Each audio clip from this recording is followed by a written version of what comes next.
What was, the thesis? I would love for you to talk more about Hustle Fund. I looked around and I noticed that actually most investors will not invest in a company for revenue. And to me, I felt like, well, this is a little bit of a chicken and egg problem because most people in the world do not have a rich uncle or aunt or somebody to help them. That so-called friends and family round is elusive to many people.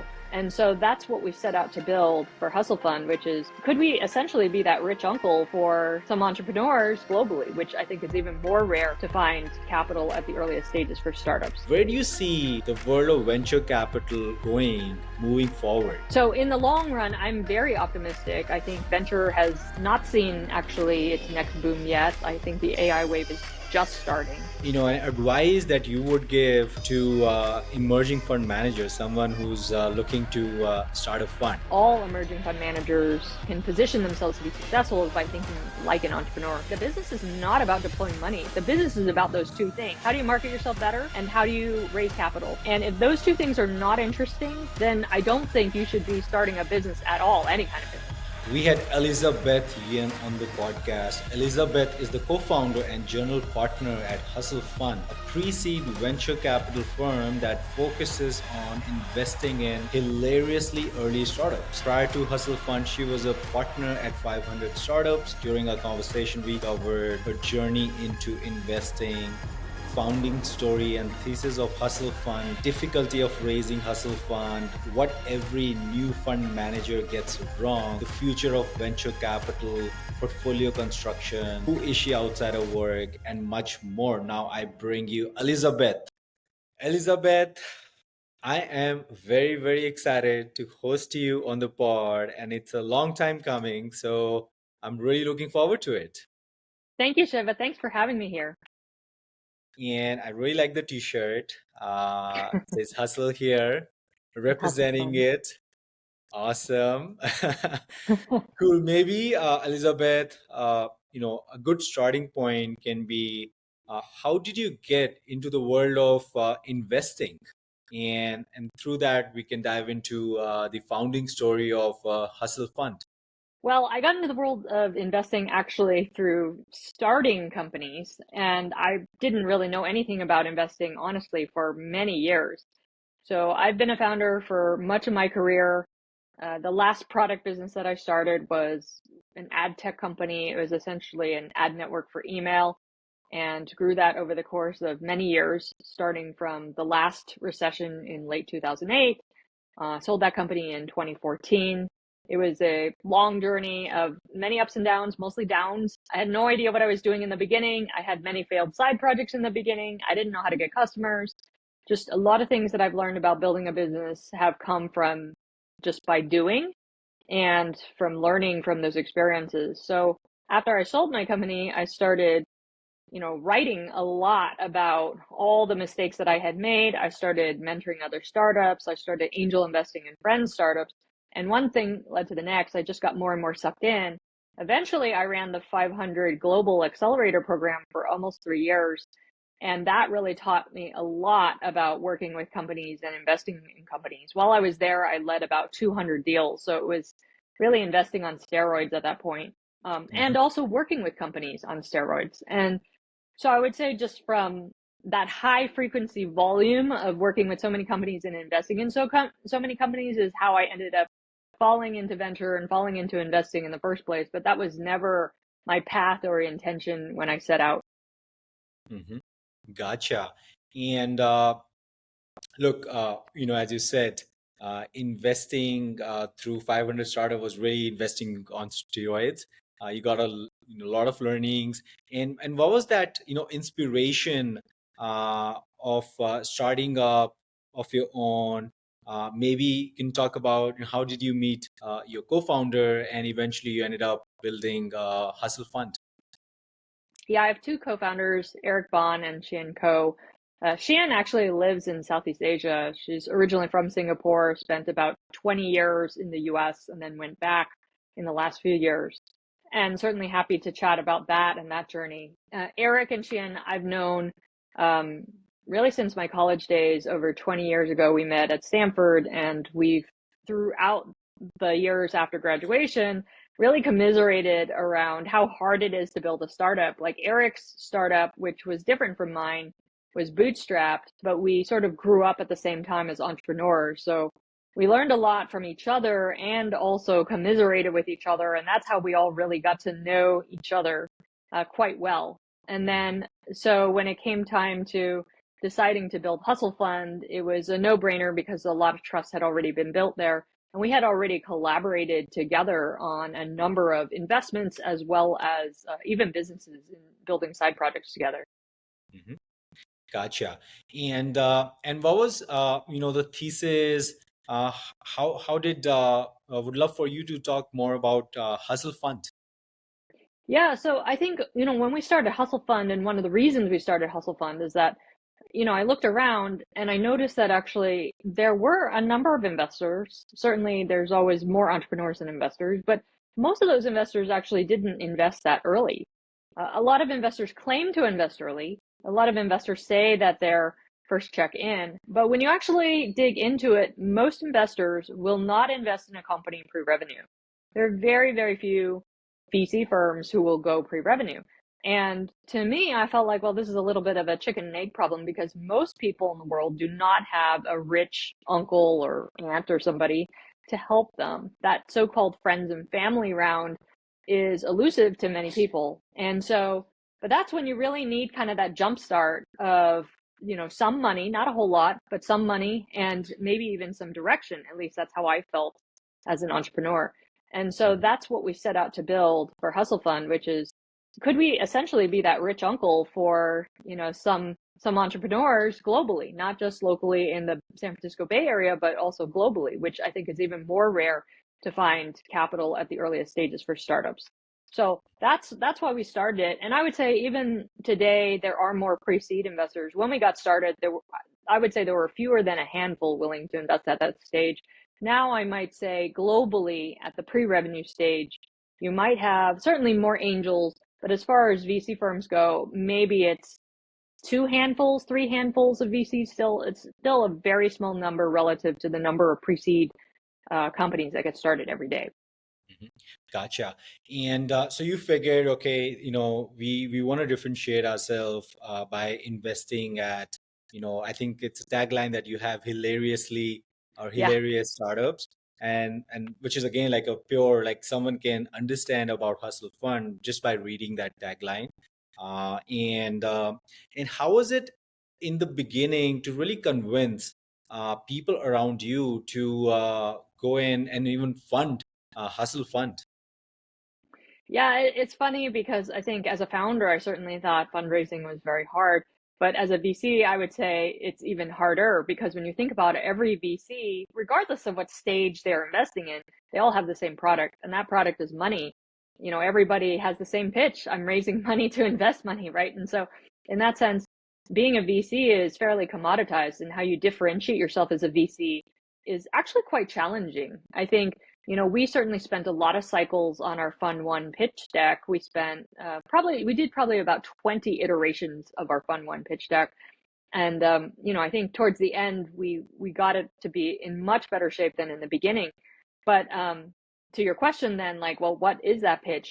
I think, there were a couple of things that were differentiated back then. One is how early we went. And certainly we did meet a number of naysayers who were like, "Ooh, I only want to go late stage. Like, this seems too risky." But a lot of our early Fund One funders, our investors for our fund, they were entrepreneurs and they were tech executives who were angel investors, and they got it because they knew the landscape. They knew that there wasn't actually any capital at this stage, and many of them wanted this to exist because they wished that they had had Hustle Fund when they were just starting out.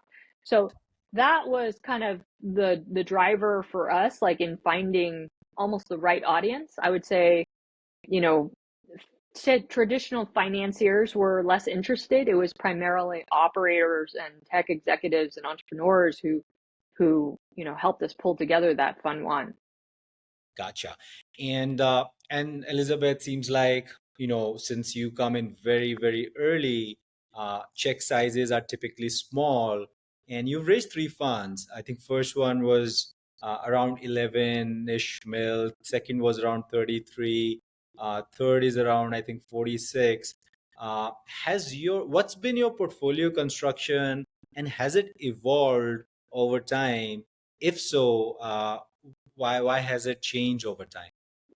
Yeah, that's a great question. So that was also the other part of the pitch. Portfolio construction is so important for every VC.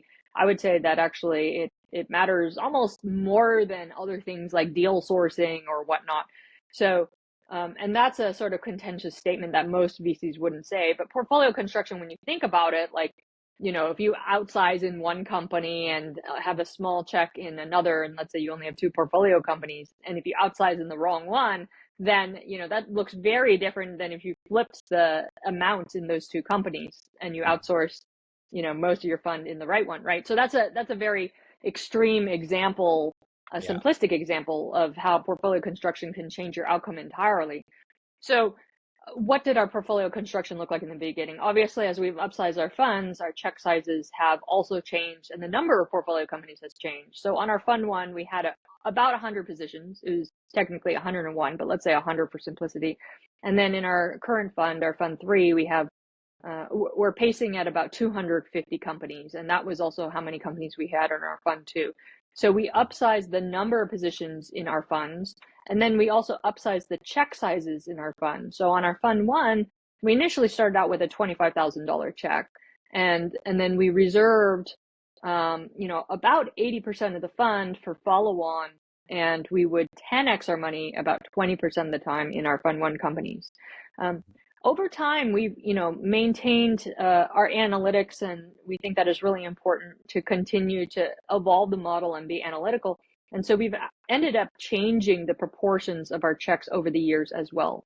So on our current fund, for example, which is a $46.5 million fund, we've not only increased our fund, our first check size, which is 150K now, but we have also reduced the follow-on checks as well. So it's much more proportional to almost a 1-to-1 type of ratio than a 1-to-10 ratio, which is what we started out with in the beginning. And in part, that came from learnings in observing our data, increase in brand over the years, valuations changing over the years, and then also just our fund size changing over the years. So that's how we've ended up evolving over the last, call it, almost 7 years. Yeah, gotcha. And over the last 7 years, as you mentioned, there were a lot of learnings, Elizabeth. In terms of portfolio construction, what's been the biggest learning for you? Meaning something that you thought it was like this, but over time you've changed your mind on it.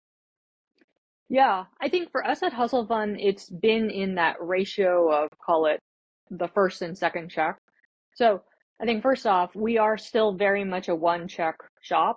We started out a primarily one check shop. We're ending primarily as a one check shop, and we'll continue on as primarily a one check shop. In other words, most companies that get an investment from us only get one check. On rare occasion, will we follow on, and that's where we've made the biggest changes.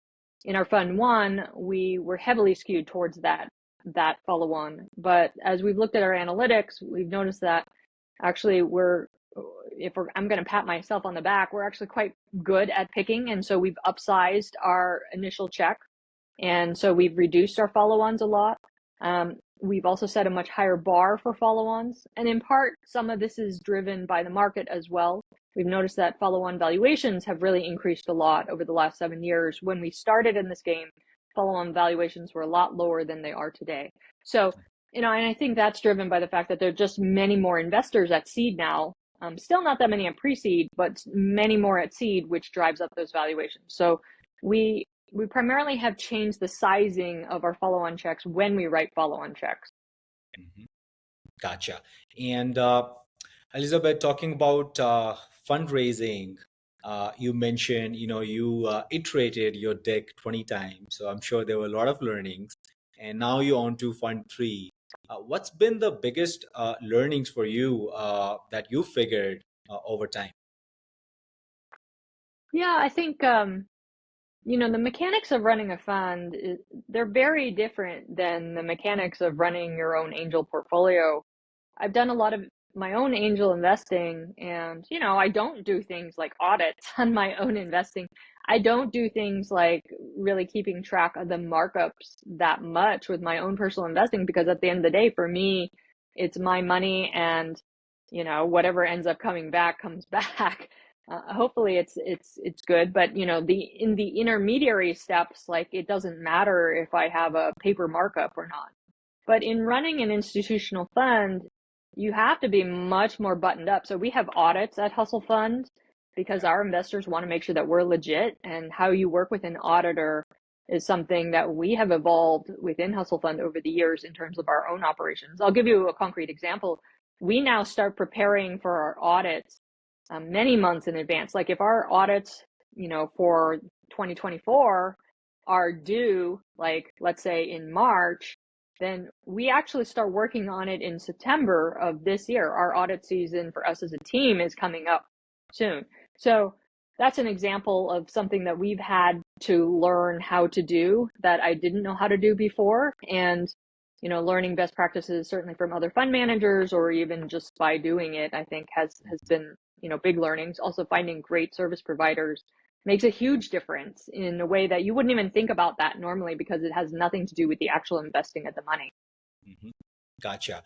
And Elizabeth, moving on to the core of the business, which is around, sourcing. It's picking, winning, and helping. Out of these four, which one do you think is the most important? And we can pick and post that. Let's talk about how have you evolved in all of these four frameworks. Yeah. So this goes back to that question. I would say it's actually the fifth, portfolio construction. But if I had to pick from this list, I would pick sourcing. And this is something that we have focused on at Hustle Fund. So first, I think my answer is driven by the fact that we are a pre-seed fund. So, picking or being picked is less of an issue at this stage. Like, every company we meet is raising money and is interested in working with us. If we were a Series B or Series C investor, that would not be the case. We'd have to focus on trying to win the deal when it's very obvious this company's a unicorn, et cetera. So I think where you sit in this whole landscape of investors matters a lot in terms of what you end up focusing on. So for us, it's sourcing, and we see about 1,000 companies per month as a result. We have spent a lot of time focusing on what I call marketing. Really what it is we try to produce a lot of content that we think will be useful to founders, everything from topics like fundraising to how do you get your first customers, to how do you do customer development, to pricing, et cetera. So that way, new founders, first-time founders, when they don't know who investors are or what they do, like, they'll read our content and maybe will think of us when they're thinking about raising their first check. So that's what we spend a lot of our time doing. I think that's super important. Of the 1,000 companies we see a month, we'll end up picking 7 or so, which is a small percentage. But across the year, it comes out to about 80 to 100 investments, which is a fair bit. And this is why I say portfolio construction is so important, because I think at the pre-seed stage, when people are pre-revenue, it's really hard to tell who's going to be a winner. And so having a portfolio construction that allows us to make mistakes and also capture enough winners, I think, is really important. So that's why we have so many positions, just to make sure that we get that good exposure to, some companies who will potentially be large winners. And we can take the risk that early. Gotcha. And Elizabeth, I think brand building is a forever going exercise. I've noticed you've had bunch of initiatives around. There's uh, there's lead, there's Angel Squad. There is even also another. I think it's around scale, which is you're investing in late stage companies. There's also academy for founders to learn around sales and other stuff. How have you thought about brand building for Hustle Fund? Yeah, I think marketing is so important for every company, even VC funds. Actually, especially VC funds where your product is the same as every other VC fund. So I think that the way that we think about marketing is largely through educational content. So we produce newsletters, videos, courses, etc., events. We do a lot of events, and almost everything that is founder facing is free and widely available. Um, we've had to spend a lot of time building up our following. I have, I don't know, 130,000 followers on Twitter now, but I didn't have that many Twitter followers when I started this game and just had to keep on producing good content every single day. And I think that that's really important for us because we want to stay top of mind. Like, on one hand, it is, you know, a service. I see it as to entrepreneurs, a way for me to give back as an entrepreneur. But it is also self-serving, if I'm honest. I hope people will remember us, and if they find our content useful, to think of Hustle Fund when they're looking to raise their first money. I often say that founders don't need investors, but investors need founders in order to do their job. So that's why we do it, and that's how we think about brand building, which is like, let's try to get useful content out there to founders. Yeah, yeah. And look, building a fund and that too sustaining it over a longer period of time is really, really hard. And Elizabeth, what's been the hardest thing for you while building Hustle Fund?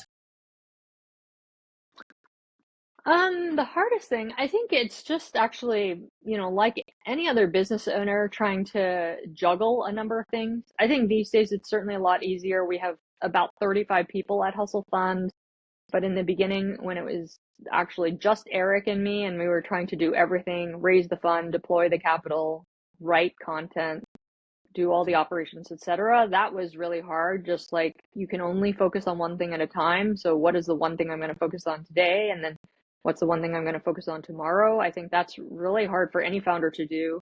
My product founders struggle with the same thing, which is they need to raise money. And so they can only focus on that today, but then they have customers in their product. They can only focus on that tomorrow. Like, I think that constant shifting of hats that you wear is the challenge of being a founder and starting something, but much easier 7 years in than on day one.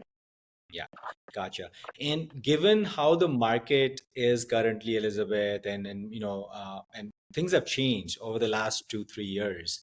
Uh, all of a sudden there were just so many funds, so many companies getting funded, and now it's almost the opposite. Uh, where do you see the world of venture capital going moving forward? I think everything comes in cycles, so this doesn't surprise me at all. What goes up must come down. But on the net, I think that startups and the private sector are still very exciting and continues to be exciting. I think I once read this biography of Warren Buffett, and it talks about when he first got into public stock investing. And at that time, it just seemed like there were not really a lot of public stock investors when he started his career, and there was just so much opportunity everywhere.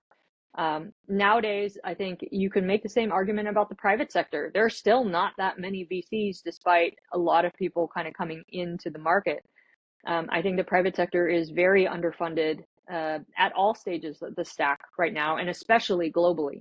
So I think there's a lot of opportunity that I'm excited about in startups. Like, people just continue to build every day in a bull market or a bear market, like new things that can help people, and especially with new technologies, like it can make everyone more productive, etc. So in the long run, I'm very optimistic. I think venture has not seen actually its next boom yet. I think the AI wave is just starting, Yeah. despite everyone feeling like it's perhaps overinflated.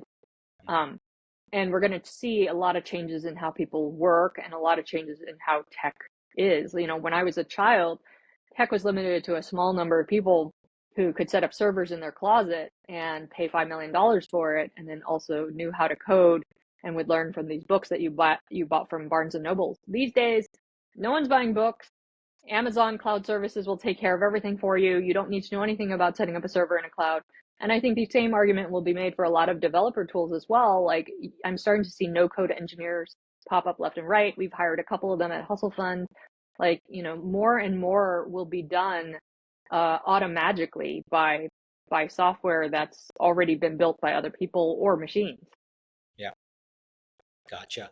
And Elizabeth, look, there's so much, content out there. People are talking about venture capital, building funds, giving advice to others. According to you, what are you think biggest myths and lies in the world of venture capital, which initially you thought or you bought into it, but later on you're like, this is total bullshit? Oh, so many. I think for every contradictory statement, there's a success. So I think actually, probably the biggest one in venture capital is that everything is about technology. And that I would argue is definitely true in the 90s, because if you didn't know how to build technology, you didn't have a business on the internet, at least. Nowadays, actually, I would argue almost the opposite, which is, you know, you don't actually need to build groundbreaking technology to make a lot of money on in software. Like you need to actually probably focus more on distribution and customers now, because there are so many technology companies that you have to compete with all these companies. And often when you compete with all these other companies, it's not on the basis of tech, it's on the basis of other things like your marketing or your user experience or your pricing or whatever it is. It's usually not because the tech works or doesn't work. So I think actually there's been this huge shift in terms of the skills you need to build a successful tech company over the last 2 decades. But yet every VC is still saying, oh, we're looking to invest in, these deep technologies. And certainly some VCs do stick with that thesis, but even the VCs who say that, they're not often investing in companies that have deep technology. A lot of these technologies are fairly commoditized and can be built by, millions of people around the world. So there's nothing that special about many of these, so-called tech companies as far as the technology goes. So thinking more about distribution, how you get customers, I think is a strength in today's market. Gotcha. And before we move into our last part, Elizabeth, uh, an advice that you would give to emerging fund managers, someone who's looking to start a fund? I think, most of the emerging fund managers I meet actually are not former entrepreneurs or former operators. Many of them come from finance backgrounds or other backgrounds. But I think the way that all emerging fund managers, can position themselves to be successful is by thinking like an entrepreneur. You are building a business, and like every entrepreneur, you have two problems: marketing and getting money. Like those are the two problems every entrepreneur has. Like, how do you market yourself better? How do you get your customers to come to you? How do you make sure that that fits within your marketing unit economics? And then the other is, how do you, keep the lights on and get cash in the door? And in the case of VCs, often it's through fundraising. So those are the two things that every entrepreneur needs to do, regardless of what kind of business you are in. And I feel like a lot of emerging fund managers I meet don't realize that actually the business is not about deploying money. The business is about those two things. How do you market yourself better? And how do you raise capital? And if those two things are not interesting, then I don't think you should be starting a business at all, any kind of business. Yeah, makes sense. No, absolutely. And my co-pilot in the back, Elizabeth, he wants to get in and he wants to drive the last section, which is getting to know you outside of work. What are you most obsessed about outside of work these days?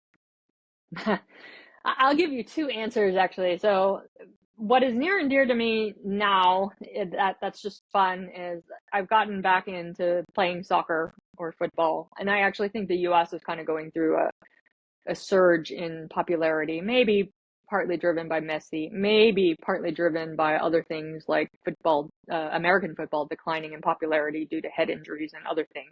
A lot of trends happening there, but I've really enjoyed getting back into that. But I think the answer that would be more exciting for people on this show is actually I have a new sort of side project that I've been tinkering with, and it's pretty fun. I've been working on a comic book actually, using some of these generative AI tools, and to me it's kind of mind blowing. It's actually kind of silly and dumb, but to me it's kind of mind blowing, just the idea that I'm no designer, no artist. I have zero artistic talent whatsoever. I can Yeah. barely use any of the design tools. I don't even really know how to use Canva very well. Like, I can't use any of these things and can't draw to save my life, but it is pretty cool that actually I'm almost done with this comic book and it actually looks like a comic book. So that's something. Stay tuned. Yeah. We'll put it out for free, and yeah, it should be a good time. That's cool. I'll be looking forward to it. And Elizabeth, what's your typical day like? Yeah, I think there's never a dull moment, right? Sometimes, and you know this probably through your own day in a life. Sometimes a company will call you up at some odd hour about some issue that they have. I've seen so many co-founder issues, co-founders running away with the code base, somebody embezzling money, somebody all kinds of things that are crazy. So those things always come from left field. But a typical day when something random like that isn't happening, which is actually, um, there are very rare typical days where something is not on fire. I would say it's, just talking with new companies. I actually don't talk with that many new companies most of the time, and talking with portfolio companies where everything just seems to be humming along. And then, talking with LPs or potential LPs. That's pretty much it. But most of the time there's something on fire with somebody, so there really isn't a typical day. Yeah, gotcha. And Elizabeth, let's say money and attention are not needed anymore. You have enough resources for the time being. Let's say you're not working on Hustle Fund. What would you work on? Oh, Hustle Fund for sure. I am not working on Hustle Fund for the money. I'm working on Hustle Fund for the mission. So our mission when we started out is to democratize wealth through startups. And so what does that mean? It means, I think to have successful startup ecosystems, you need capital, knowledge, and networks. And I think that there really are not that many places where you, as a talented person, a talented, hardworking person, can get access to capital, knowledge, and network. Maybe there's some well-connected people in Silicon Valley, but outside of that, like most people who are talented entrepreneurs have a hard time with at least one of those three things. So our mission for Hustle Fund is to help actually move the needle on all three of those things: capital, knowledge, and networks. That's why we create the initiatives we do, our funds, our angel squad, our content, etc. And there's just so much more to do on all three of those fronts. We'll just keep on, launching and growing initiatives in all three. And that's what I'm going to do. This is my last job. This is my retirement as well. Love it. It's coming through your energy as well. And Elizabeth, look, we know you as an investor. What do your friends know you for? Who are you outside of work? It's funny because I don't even see myself really as an investor. Um, I think just from being an entrepreneur for so long, that's probably how most of my friends see me. They know about all of my silly ideas from way back when that never worked, all these dumb ideas and dumb things that I tried and did. But that's actually probably the right lens to look at me, because I think internally those are all the learnings I've gotten and what I apply in my lens as an investor. Like I can see around the corner and know what are all the bad things that could happen in the next 6 months, because I have faced all those things. Yeah. Whether it's co-founder drama or having trouble getting customers, or, can't quite find product market fit, all those things, and many more I have faced. So I think actually that all of that is who I am. Like all of the hardships of starting a business are the things that probably my friends see. Mhm. And probably is like the right interpretation of like how I think about the world. Got it. Love it. Thank you so much, Elizabeth, for taking out the time to come on the pod, talking about your journey through Hustle Fund. And it seems like, you are having a blast while building it. I'm really happy for you. And thank you so much. Thank you so much, Shiva. Appreciate it. It's good to chat with you.